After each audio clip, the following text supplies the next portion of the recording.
Tabung reaksi adalah peralatan gelas yang umum ada di laboratorium, berbentuk tabung sebesar kira-kira jari tangan manusia dewasa, terbuat dari kaca atau plastik. Terbuka di bagian atasnya, biasanya alasnya berbentuk huruf O. Tabung reaksi terbuat dari kaca dari bahan Pyrex. Tabung reaksi memiliki banyak fungsi, antara lain yaitu 1.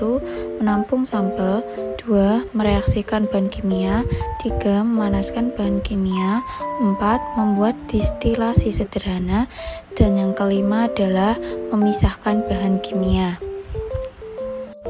Dan untuk penggunaan tabung reaksi yaitu yang pertama, pastikan tabung reaksi bersih dan kering. Kedua, gunakan sarung tangan dan pelindung wajah. Ketiga, gunakan alat pengaduk yang tepat. Yang keempat, hindari penggunaan tabung reaksi untuk pemanasan langsung. Kelima, simpan tabung reaksi di tempat yang tepat. Dan di video ini saya akan menunjukkan fungsi dari tabung reaksi, yaitu mencampurkan dua larutan. Yang selanjutnya yaitu ada gelas ukur. Gelas ukur merupakan suatu alat gelas kimia yang berfungsi untuk mengukur suatu larutan, baik yang berwarna maupun yang tidak berwarna, dan biasanya hanya digunakan untuk analisa kualitatif yang tidak membutuhkan ketelitian yang tinggi. Berikut ini adalah contoh menggunakan gelas ukur. Yang pertama, masukkan larutan sebanyak 250 ke dalam gelas ukur. Kemudian, amati batas meniskus atas pada larutan tersebut. Nah, salah satu alat instrumentasi pada laboratorium yaitu labu Erlenmeyer, juga dikenal sebagai labu makmal kerucut, yang terbuat dari kaca boroksilikat. Labu Erlenmeyer ada yang dilengkapi dengan tutup dan tanpa tutup. Ada beberapa fungsinya, yaitu untuk menampung zat kimia dalam bentuk cair hingga padat, untuk mencampur berbagai bahan komposisi media, dan menjadi tempat untuk melakukan titrasi. Di sini saya akan menampilkan video fungsi labu Erlenmeyer sebagai tempat titrasi.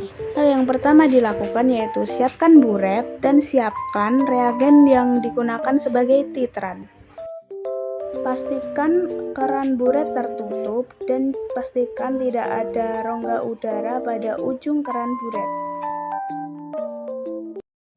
Nah, jika sudah, mulailah titrasi dengan Erlenmeyer yang sebagai tempat wadah titratnya.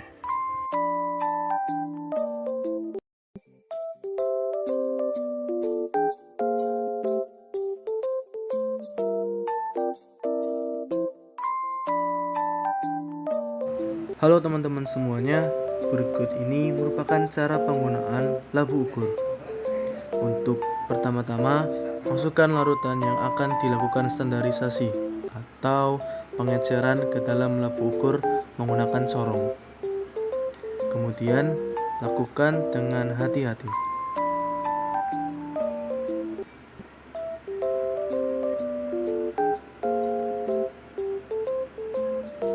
Lalu, tambahkan aqueous yang akan diperlukan sehingga berada di meniskus atas atau batas pada labu ukur.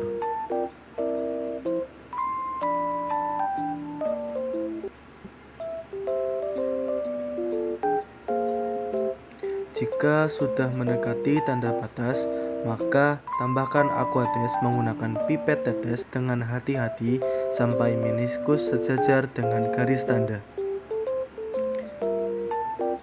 Usahakan bagian mata sejajar dengan meniskus agar tidak terjadi kesalahan saat melihat meniskus atas maupun meniskus bawah.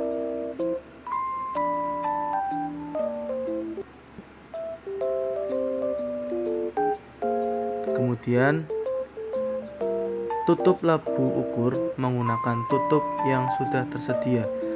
Lalu, homogenkan larutan tersebut sehingga dirasa sudah cukup tercampur. Terima kasih. See you.